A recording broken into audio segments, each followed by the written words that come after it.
Pais amados, bom dia. Estudaremos hoje dois tópicos.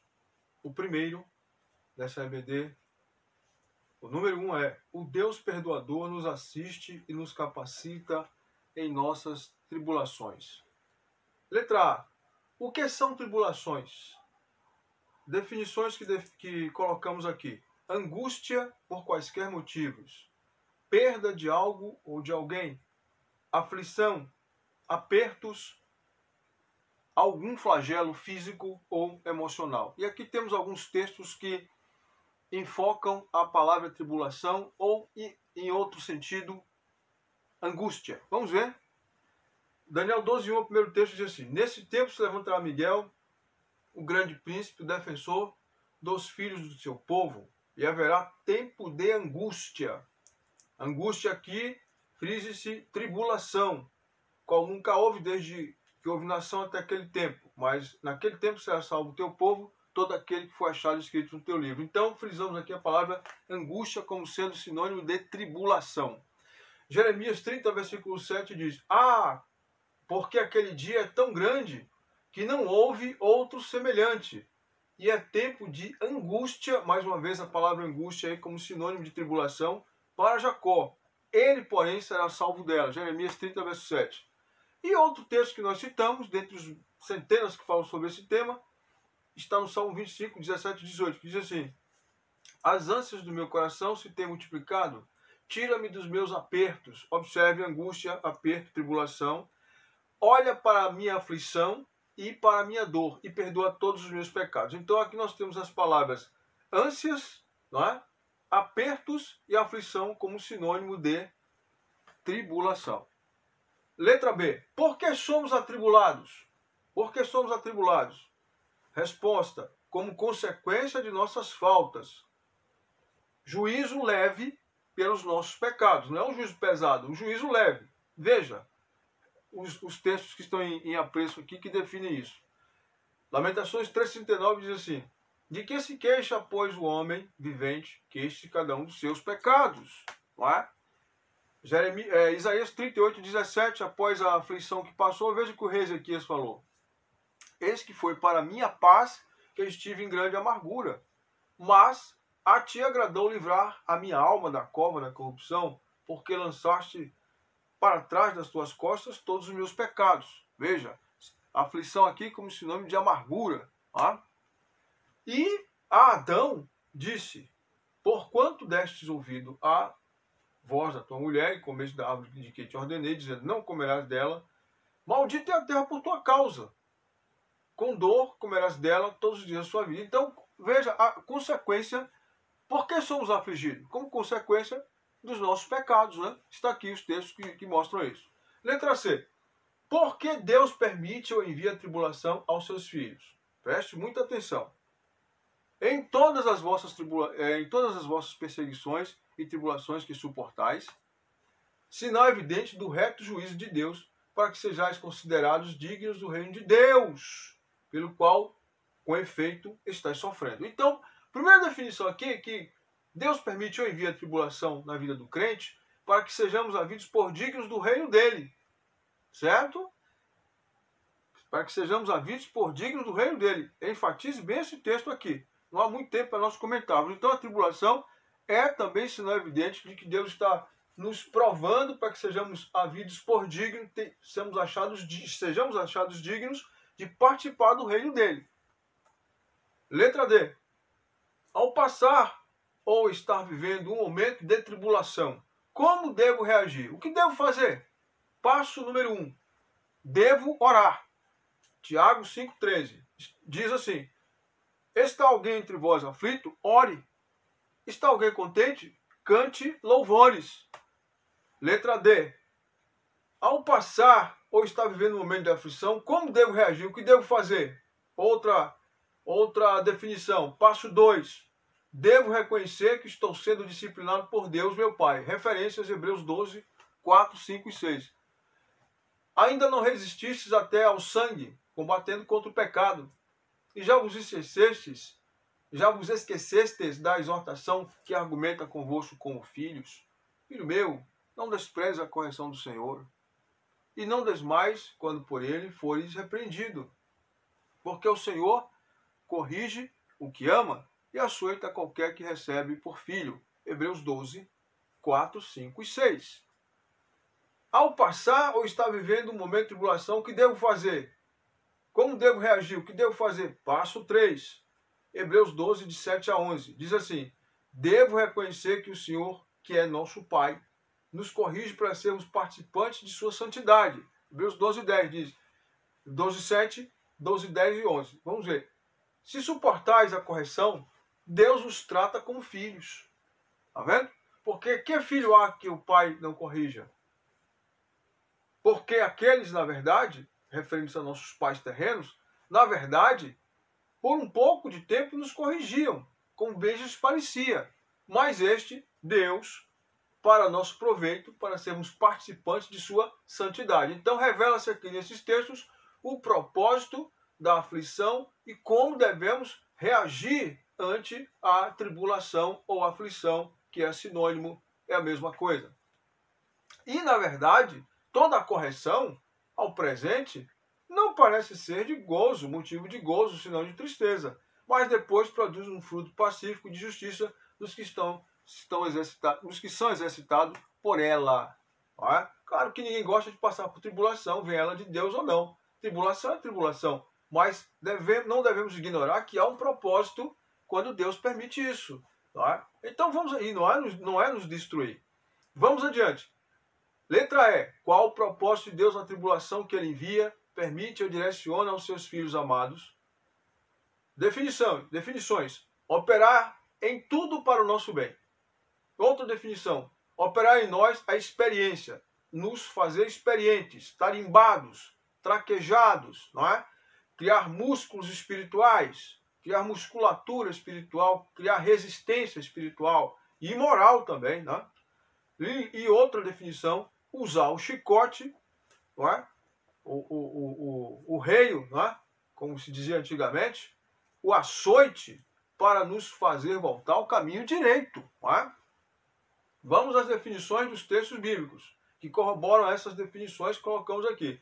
E sabemos que todas as coisas contribuem juntamente para o bem daqueles que amam a Deus, daqueles que são chamados segundo o seu propósito. Romanos 8, 28. E não somente isto, mas também nos gloriamos nas tribulações, sabendo que a tribulação produz a paciência, é a experiência entrando em ação.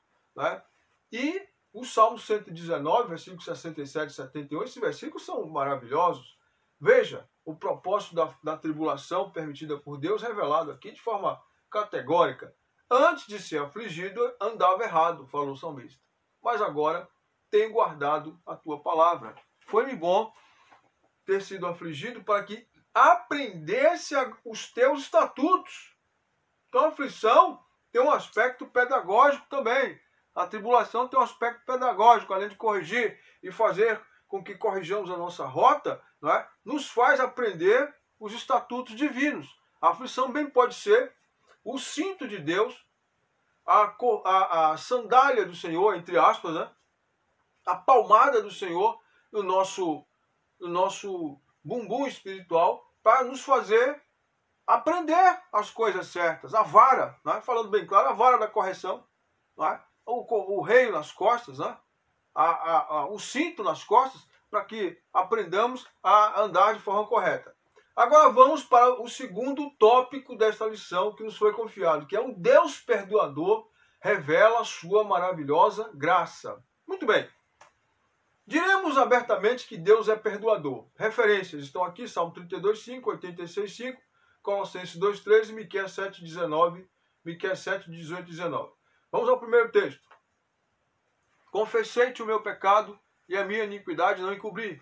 Dizia eu, confessarei ao Senhor as minhas transgressões e tu perdoaste a maldade do meu pecado. Deus é um Deus perdoador, gracioso, misericordioso. Aliás, nós só podemos nos relacionar com Deus porque ele se tornou um Deus gracioso.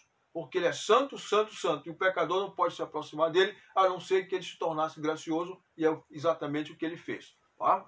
Vamos adiante.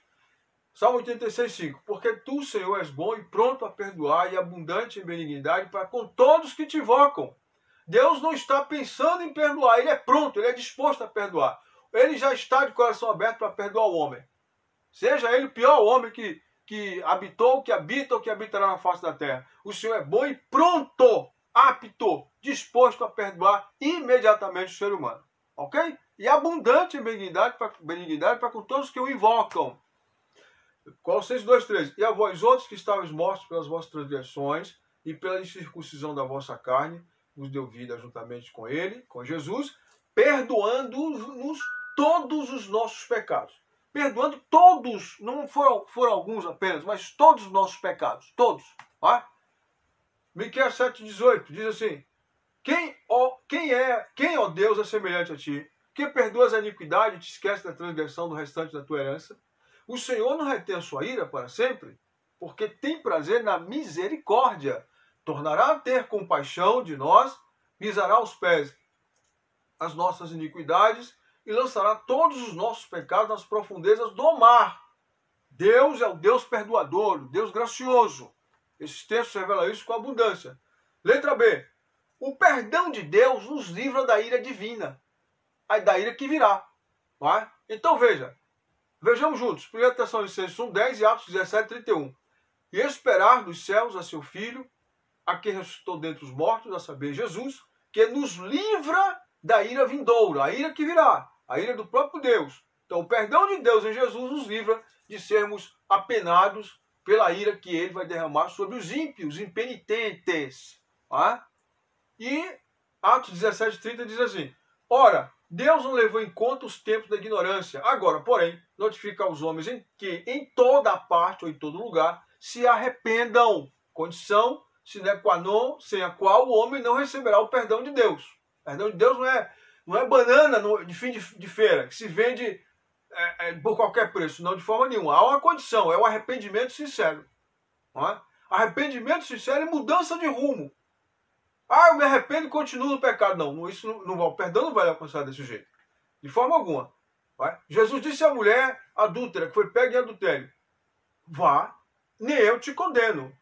Não foi um incentivo para continuar pecando, mas vá e não peques mais, filha. Não peques mais, não ande mais nessa vida de pecado. Entendeu? Uma palavra de libertação, uma palavra de salvação, mas uma palavra de ajuste. Vá e não peques mais. Uma palavra de aperto. Apertou o parafuso.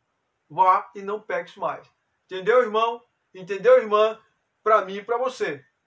Porquanto estabeleceu um dia em que há de julgar o mundo com justiça, por meio de um varão que destinou e creditou diante de todos, ressuscitando dentre os mortos. Então o perdão de Deus os livra da condenação que virá sobre os ímpios. Letra C. A oferta do perdão dado por Deus é infinitamente maior que o pecado do homem. O perdão de Deus é infinitamente maior que o pecado do homem. Ele é superabundante, ele é transbordante. O pecado está transbordando nesse mundo, abundando nesse mundo, e a graça está transbordando. Tá? A graça é infinitamente maior que o pecado do ser humano. Veja esse texto de Romanos 5,20. Paulo falando à igreja de Roma: veio, porém, a lei para que a ofensa abundasse. Mas, onde abundou o pecado, superabundou a graça, transbordou a graça suplantou, a graça inundou, a graça transbordou muito mais do que o pecado. Letra D. O perdão de Deus, preste muita atenção nisso aqui. O perdão de Deus não nos isentará das consequências dos nossos pecados. Vamos ver isso aqui? Você se lembra do ladrão da cruz, né? Um texto que eu não coloquei aqui, mas que me veio à memória. Ele estava preso na cruz, morto, condenado, melhor dizendo, iria morrer e morreu. Jesus não pediu para tirar ele da cruz. Ele continuou na cruz. Jesus disse: você estará comigo hoje no paraíso. Mas ele morreu pagando a pena pelos pecados que ele havia cometido em relação à sociedade humana. As consequências do pecado ele sofreu. Ele não sofreu as consequências eternas, porque ele foi perdoado naquele momento.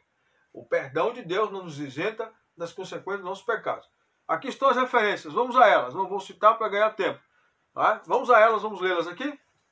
Agora, pois, veja o que Deus disse a Davi depois de ele cometer aquele adultério e assassinato premeditados.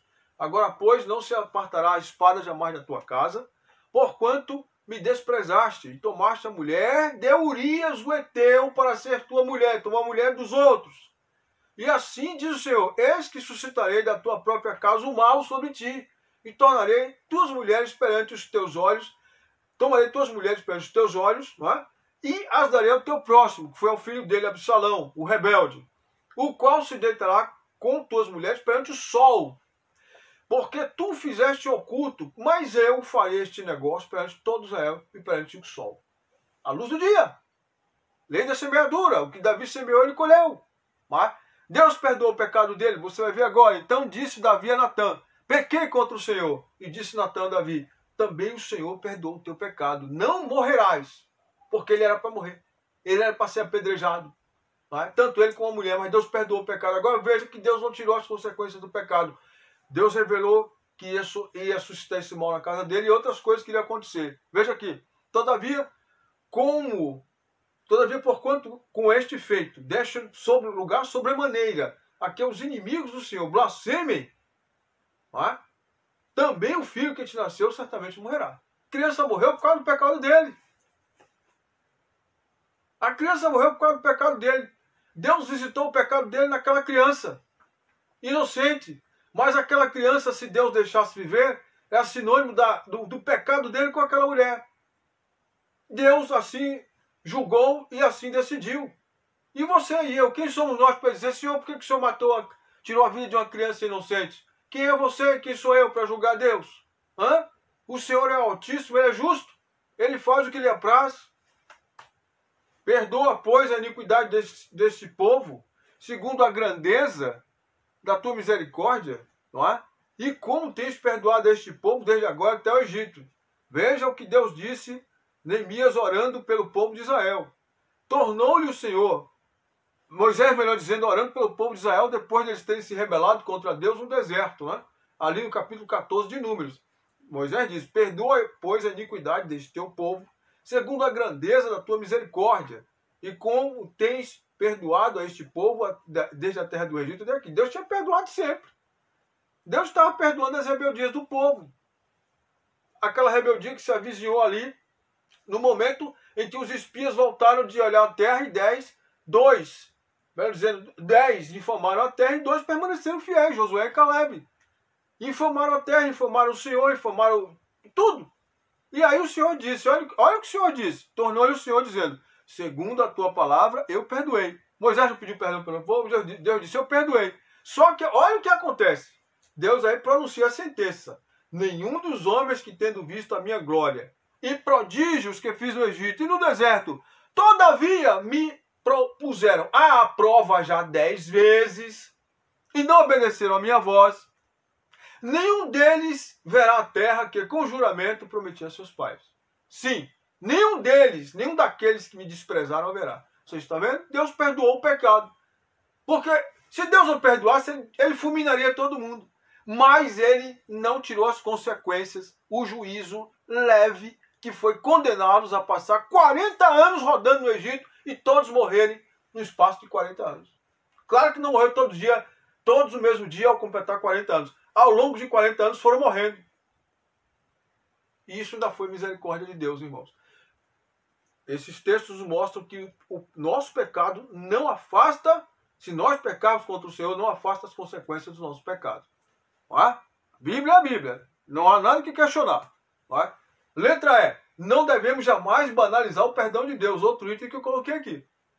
Não devemos jamais banalizar o perdão de Deus.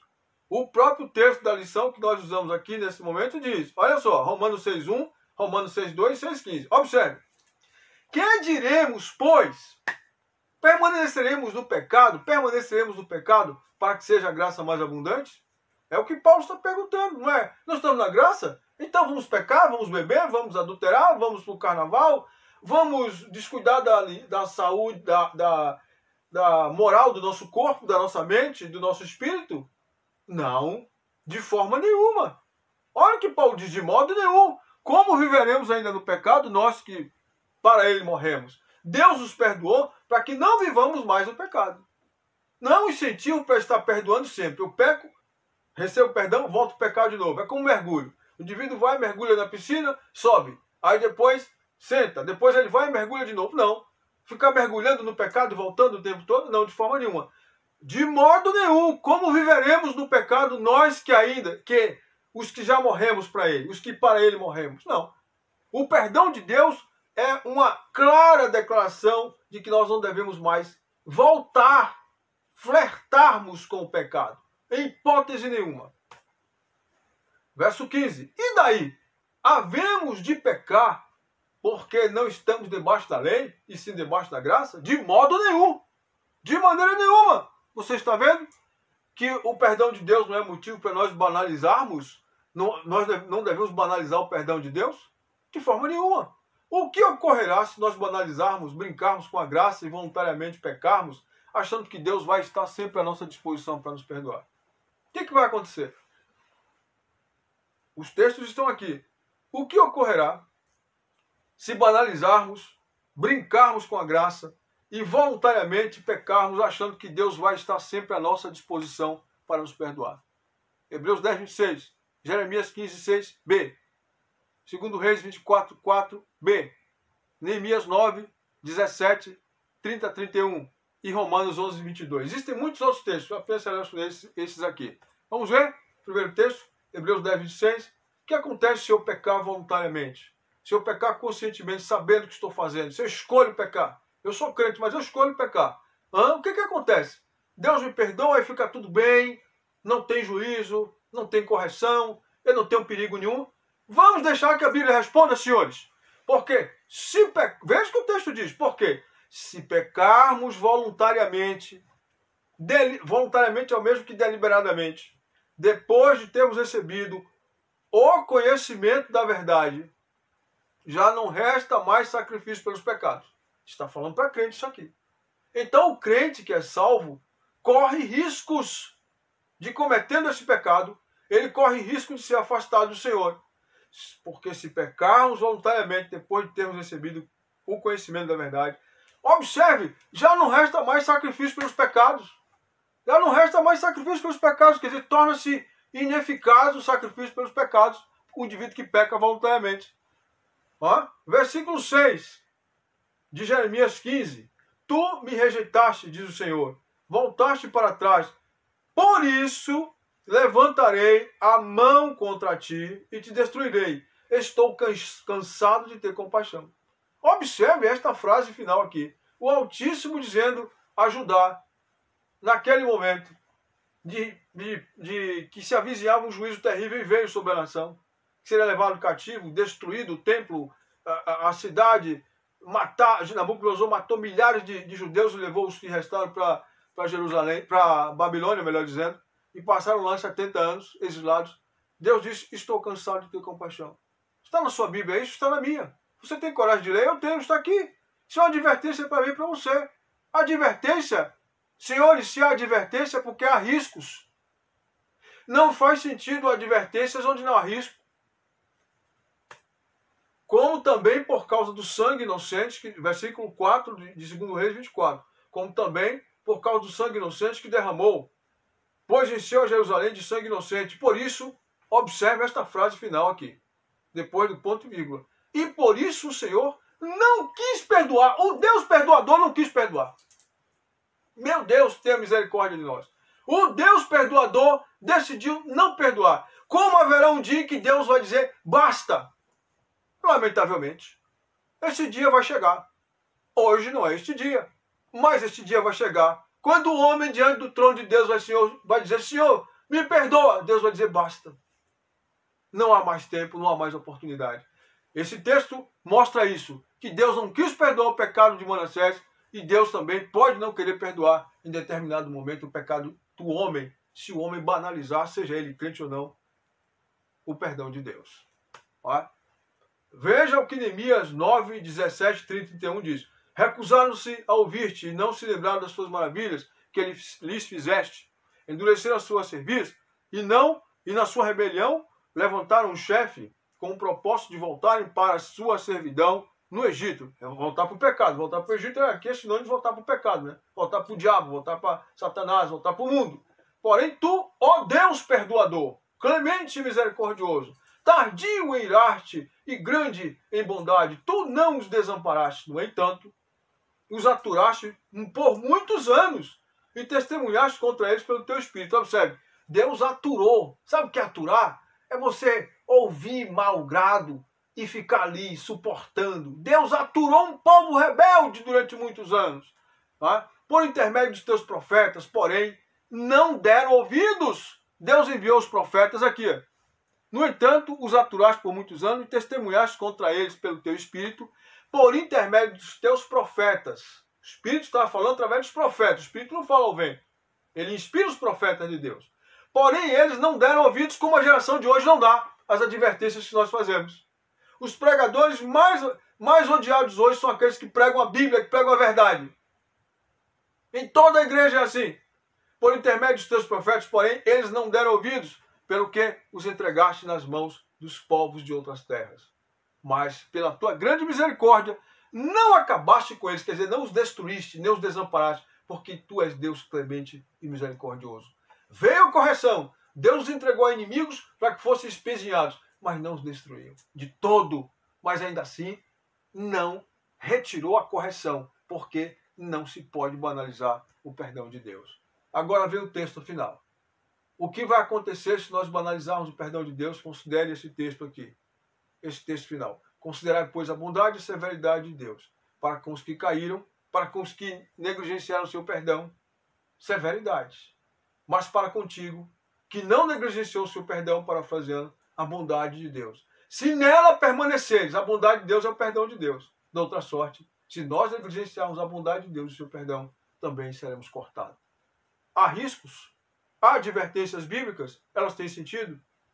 Discirna por você mesmo e que quem tem ouvidos ouça o que o Espírito diz à igreja. Deus te abençoe.